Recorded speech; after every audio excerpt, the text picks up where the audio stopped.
जय हिंद। स्वागत है आप सभी का एक बार फिर से ओजांग टाइम्स पर। तो आज बहुत ही बढ़िया एगो समाचार है और इस न्यूज़ को लेकर हमारे यूपीएससी में क्वेश्चन तो बनेगा ही बनेगा, दूसरे परीक्षा में भी बनेगा।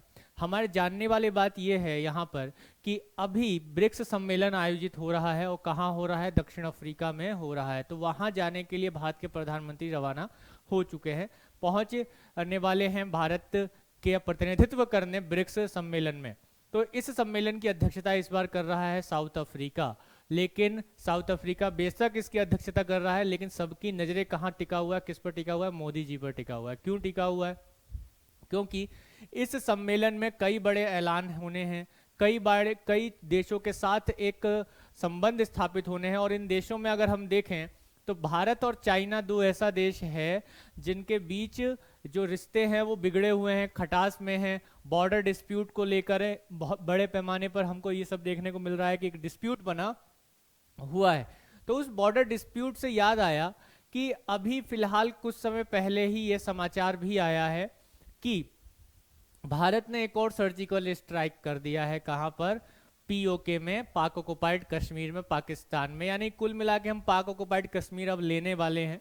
उसको लेकर चाइना जो है, पाकिस्तान का चाचा, वो भी थोड़ा बौखलाया हुआ है, लेकिन फिर भी वो ये कोशिश कर रहा है कि हम जो है इंडिया के साथ हाथ मिला लें, भारत के साथ हाथ मिला लें। तो इस मीटिंग का खास बात यही होगा कि इस मीटिंग में ये पॉसिबल होगा कि पीएम मोदी और सी जिनपिंग की एक अलग मीटिंग होगी, एक साइड में मीटिंग उनका आयोजित किया जाएगा, यानी कि साइड मीटिंग को आयोजित किया जाएगा। और ये साइड मीटिंग डिसाइड करेगी कि आगे का जो इनका रिलेशन होने वाला है वो कैसा रिलेशन होने वाला है। हिंदी चीनी भाई भाई वाला होने वाला है या एकदम दुश्मनी वाला, एकदम बॉर्डर वाला विवाद होने वाला है। गालवान वैली हो या इधर अरुणाचल प्रदेश में हो, यहाँ इन क्षेत्रों में जो एक बॉर्डर डिस्प्यूट है, बॉर्डर को लेकर विवाद है, और खास तौर पर भारत की तरफ से तो कोई विवाद रहता नहीं है। यहाँ विवाद किसका तरफ है? चीन की तरफ से है। तो यहाँ चीन के साथ एक मीटिंग होनी स्वाभाविक है और मीटिंग होगी भी। लेकिन इसके लिए बात जो उठाई गई वो मेनली उठाई गई किसकी तरफ से? चीन की तरफ से। तो कहीं ना कहीं चीन ये चाह रहा है कि भारत के साथ हाथ मिला लिया जाना चाहिए। ऐसा क्यों कह रहे हैं हम लोग? ऐसा इस वजह से कह रहे हैं कि अभी कुछ समय पहले पाकिस्तान, जिनके चाचा चाइना हैं, चाइना अपने भतीजा पाकिस्तान को समझा रहे थे कि बेटा तुमको भारत से कुछ सीखना चाहिए। काहे के वो तुम्हारे साथ आज़ाद हुए और वो देखो कहाँ पहुंच गए, डेवलप कर रहे हैं, अब डेवलपिंग नेशन हो गए, विश्व का 5वां अर्थव्यवस्था हो गए, लेकिन तुम अभी जो है कटोरा लेके इधर उधर घूम रहे हो। ये बात अच्छा नहीं है ना।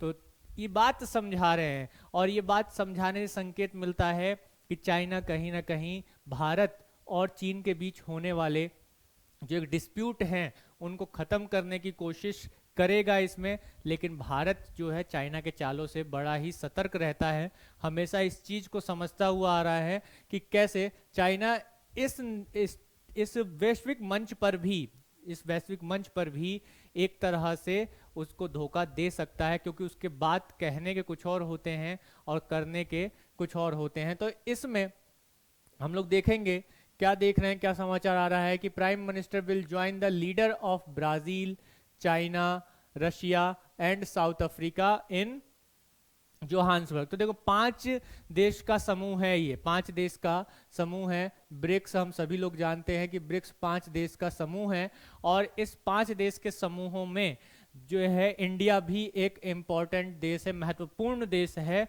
और सबकी नज़र भारत पर ही टिकी हुई है, क्योंकि भारत इस समय विश्व में एक ग्रोइंग इकोनॉमी है और उसके साथ साथ विश्व की 5वीं सबसे बड़ी अर्थव्यवस्था बना हुआ है, जिसको लेकर सभी देश किसकी तरफ टिल्टेड हो रहे हैं? भारत की तरफ टिल्टेड हो रहे हैं। और भारत की तरफ टिल्टेड होने का सबसे महत्वपूर्ण कारण यही है कि इंडियन इकोनॉमी लगातार ग्रो कर रही है। और इन देशों में जो 5 ग्रुप है, इनमें अगर आप देखेंगे तो पॉजिटिव रेशियो के साथ इंडिया की इकोनॉमी लगातार आगे की तरफ बढ़ रही है। तो यहाँ कोई भी देश, चाहे ब्राज़ील हो, रशिया हो, चाइना हो, साउथ अफ्रीका हो, इंडिया के साथ आना चाहेगा। ये तो आएंगे ही भाई, एक ग्रुप में है, लेकिन इसके साथ साथ 40 और देश ये चाहते हैं कि वो भारत में भारत के इस ग्रुप में शामिल हों जिसमें इंडिया है, ताकि वो उसका सपोर्ट ले सकें। और इसके साथ इस बात को भी ध्यान रखना है 2019 के बाद भैया ये इन पर्सन ब्रिक्स समिट है, यानी पहला ब्रिक्स समिट। अब ये इन पर्सन क्या होता है अभी? इन पर्सन मतलब कि भाई पहले जो होता था वो वर्चुअली होता था, 2019 के बाद का है कि कोविड आ गया था। कोविड आने के बाद जो मीटिंग सब हुआ वो वर्चुअली हुआ, यानी कि वीडियोग्राफी के थ्रू हुआ। जैसे हम और आप सब क्या कर रहे हैं, वीडियो कॉन्फ्रेंस, वीडियो के थ्रू बात कर रहे हैं, हम बात कर रहे हैं, आप उधर से कमेंट में हमको जवाब सब देंगे, लिखेंगे। तो ये मीटिंग जो हो रहा था पहले वो कैसे हो रहा था? वो सारा का सारा मीटिंग वर्चुअल हो रहा था। अभी इन पर्सन लोग आमने सामने बैठ के बात करेंगे। अब मोदी सी जिनपिंग से फिर आधे सामने सामने बैठ के बात करेंगे, कहेंगे कि अरे भैया तुम अपना जो है पीछे हट जाओ, नहीं तो फिर अब जो है हम सुनने वाला नहीं है। और एक इंटरेस्टिंग बात है, बड़ा ही आश्चर्य वाला बात है कि चाइना खुद पहल कर रहा है बात करने का। तो देखिए यही बात है यहाँ पर कि Chinese president C Jinping on the side line, यानी कि मीटिंग तो होगा, इन 5 देशों के बीच मीटिंग होगा, लेकिन एक साइड में जाकर बैठ के बात करेंगे। बिल्कुल ऐसे ही समझिएगा जैसे को पार्टी चल रहा है, पार्टी हो गया, सब लोग पार्टी अटेंड कर लिए, उसमें से 2 लोग जो है एक साइड में कोना में बैठकर अपना बात, अपना मामला सुलझाने का प्रयास करेंगे। इसके साथ ही इसमें एक बात और चीज है, इसमें पॉजिटिव क्या चीज है इसमें देखने को मिलने वाला है हमको, open minded when the comes to BRICS expansion, यानी कि ब्रिक्स का विस्तार भी होने वाला है। क्यों नहीं होगा विस्तार भाई? ऐसा विस्तार इस वजह से होगा काहे कि पूरा का पूरा जो विश्व है वो भारत के उस ग्रुप में आना चाहता है जिसमें इंडिया शामिल है। हर कोई देश ये चाह रहा है कि भारत के साथ अच्छा संबंध बनाया जाए, क्योंकि अगर भारत के साथ अच्छे संबंध नहीं है तो आने वाली इकोनॉमी उनकी काम नहीं करेगी। क्यों? देखिए इकोनॉमिक फैक्टर होता है, हर एक रिश्ते का पीछे इकोनॉमिक फैक्टर होता है। इंडिया एक बहुत बड़ा मार्केट है। दूसरा अगर हम बात करें तो इंडिया लगातार प्रोडक्शन पर काम कर रहा है अपने, यानी कि अपने देश में ही वस्तुओं को बनाने पर जोर दे रहा है।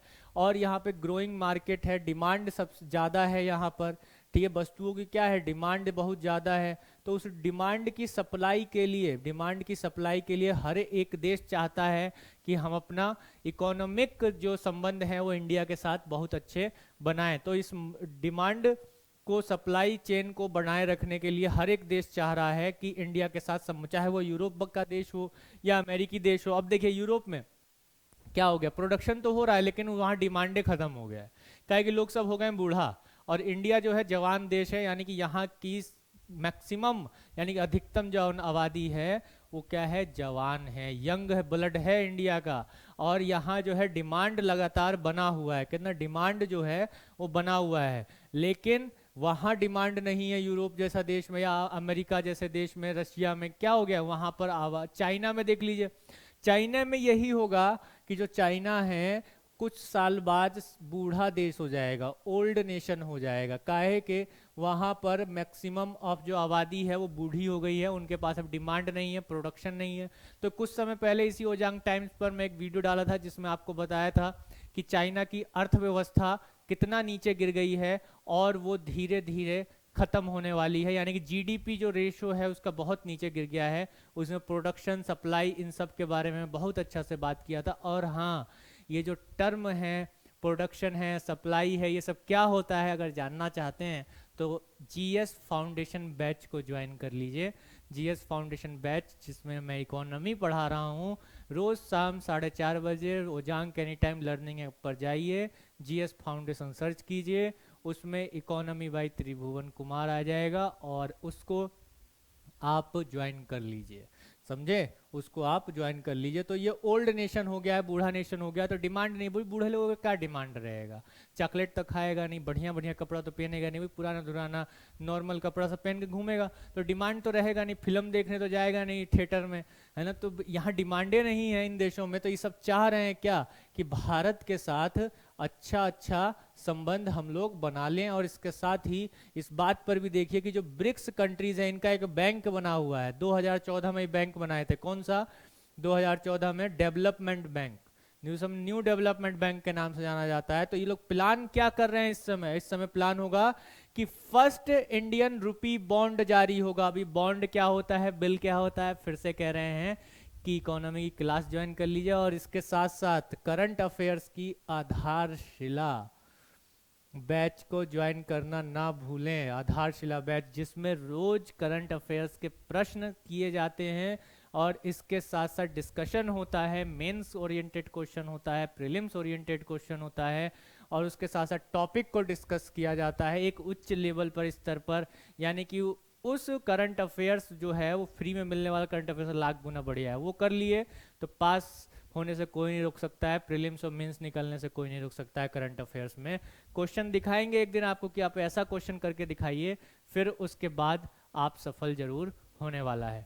चलिए, तो यहाँ पर हम लोग देख रहे हैं इसके साथ साथ चाइना के साथ जो मीटिंग होगा उसमें इंडियन और चाइनीज ट्रूप हम लोग देख रहे हैं क्या कि इनके पास फ्रिक्शन बना हुआ है। कहाँ पर लड़ाई हो रही है, कहाँ पर एक स्टैंड ऑफ बना हुआ है, ईस्टर्न लद्दाख में, पूर्वी लद्दाख में, गालवान घाटी में यहाँ पर एक स्टैंड ऑफ बना हुआ है। तो उसको लेकर बात यहाँ पर होने वाली है कि पिछले 3 सालों से लगातार, 3 सालों से ज़्यादा हो गया समय, लगातार जो है बातचीत हो रही है लेकिन कोई सॉल्यूशन नहीं निकल रहा है। तो कहीं ना कहीं इस चाइना भी चाहता है कि इसका सॉल्यूशन निकले। क्यों? क्योंकि उसकी जीडीपी ग्रोथ लगातार नीचे की तरफ जा रही है। जब वो भी लगातार परेशान हो गया है तभी उसने पाकिस्तान को सीख दिया है कि बेटा मान जाओ, अब जो है तुमको भी थोड़ा काम करने की ज़रूरत है, कब तक हम आपको पैसा देंगे। और इसके साथ साथ हो सकता है कि चाइना एक बार फिर इंडिया को कहे कि चाइना पाकिस्तान इकोनॉमिक जो कॉरिडोर है, चाइना पाकिस्तान इकोनॉमिक कॉरिडोर, इसको सहमति दे, इसमें शामिल हो जाए। काहे कि हम नहीं दे रहे हैं, पाक ऑक्युपाइड कश्मीर से होकर जाता है, हमसे पूछे बगैर तुमने का रास्ता कैसे बना दिया जब डिस्प्यूटेड लैंड है,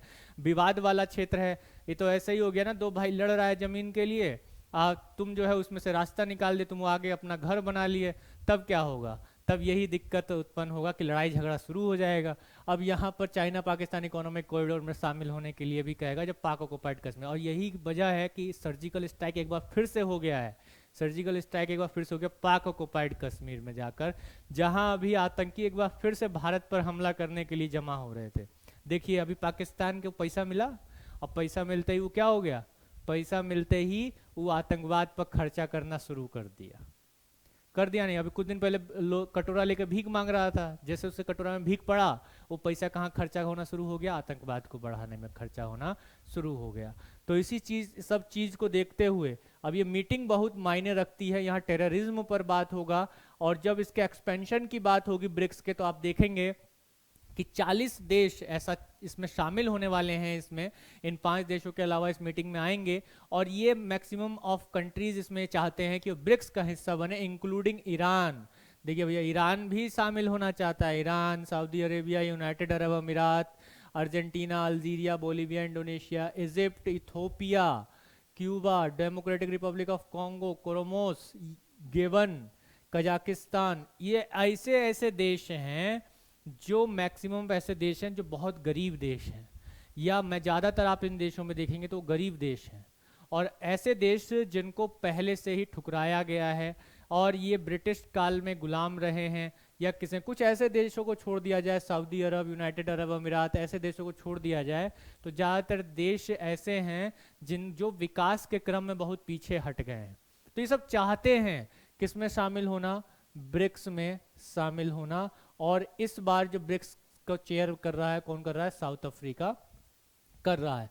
तो ये सभी देश शामिल होना चाहते हैं, किसमें? ब्रिक्स में शामिल होना चाहते हैं। तो क्या इसका एक्सपेंड होगा? अब एक्सपेंड होगा, कई सारे देश और जुड़ जाएगा, तो क्या इसका नाम ब्रिक्स ही रहेगा? नहीं, नाम भी चेंज होना पड़ेगा। क्यों?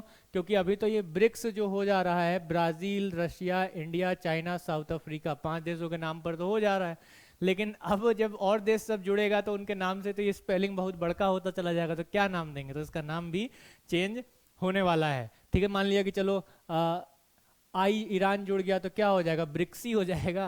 तो ऐसे नाम तो चेंज होता चला जाएगा, जब नाम ही चेंज होता चला जाएगा तो यहाँ पर मामला कुछ और ही निकल कर आएगा। तो अब यहाँ पर ही देखने वाला बात होगा कि इंडिया और जो अन्य सब देश है, सब दूसरा देश सब है, इनके बीच में अब क्या एक बाउंडिंग बनता है, खास तौर पर चाइना को लेकर। और सबसे बढ़िया बात कि जो इंडियन रुपी है, इंडियन रुपी है उसको विश्व स्तर पर एक स्थान मिल रहा है, और पहला इंडियन रुपी बॉन्ड जारी किया जाएगा ब्रिक्स के द्वारा और ब्रिक्स के बैंक के द्वारा, जिसका नाम डेवलपमेंट बैंक है। तो ये भारत के लिए बहुत गर्व की बात है, ऐतिहासिक दिवस है, और इसके साथ साथ एक ऐतिहासिक चरम भी आने वाला है चंद्रयान 3 को लेकर। तो जुड़े रहिए ओजांग टाइम्स के साथ आप सभी लोग। ये वीडियो सब अच्छा लग रहा है तो भाई लाइक जरूर करो, भाई चुपचाप देख रहे हो आप लोग, लाइक नहीं कर रहे, लाइक करो और शेयर करो। इसके साथ ही आप सभी के लिए एक बहुत ही महत्वपूर्ण सूचना है, ओपन सेमिनार आयोजित किया जा रहा है ओजांग आईएएस एकेडमी पर, ओजांग गुरुकुल कैंपस में नोएडा सेक्टर 18 में एक ओपन सेमिनार है, फ्री रजिस्ट्रेशन है। रजिस्ट्रेशन के लिए आप कॉल कर सकते हैं 8750711100, इस नंबर पर कॉल कर सकते हैं। आईएएस ओरिएंटेशन क्लास है, फ्री मुफ्त क्लास है, इस पर रजिस्ट्रेशन करवा लीजिए और सभी लोग आ जाइए 3:30 बजे तक और इस आयोजन का लाभ उठाइए। 3:30 बजे तक सभी लोग यहाँ उपस्थित हो जाएं और इस आयोजन का लाभ उठाइए। इस नंबर पर कॉल कर दें सभी लोग, और ये ओपन सेमिनार है, खुला सेमिनार है, सभी के लिए है। सभी लोग आइए और जानिए, एक मार्गदर्शन लीजिए कि कैसे आप अपने लक्ष्य की तैयारी करेंगे, अपने आईएएस बनने के सपने को पूरा करेंगे, और वो भी कैसे होगा जब तक आप एक मार्गदर्शन नहीं लेने वाले हैं। और मार्गदर्शन लेने के लिए इस सेमिनार में जरूर आइए और उपस्थिति अपनी दर्ज जरूर कराइए। इसके साथ ही आप सभी के लिए एक और महत्वपूर्ण सूचना मैं लेकर आया हूँ। ये सूचना कुछ ये है कि एक बार फिर से आ गया है एनसीईआरटी आंदोलन। एक पहले की महत्वपूर्ण कामयाबी के बाद एनसीईआरटी आंदोलन वापस आ गया है ओजांग सर के साथ।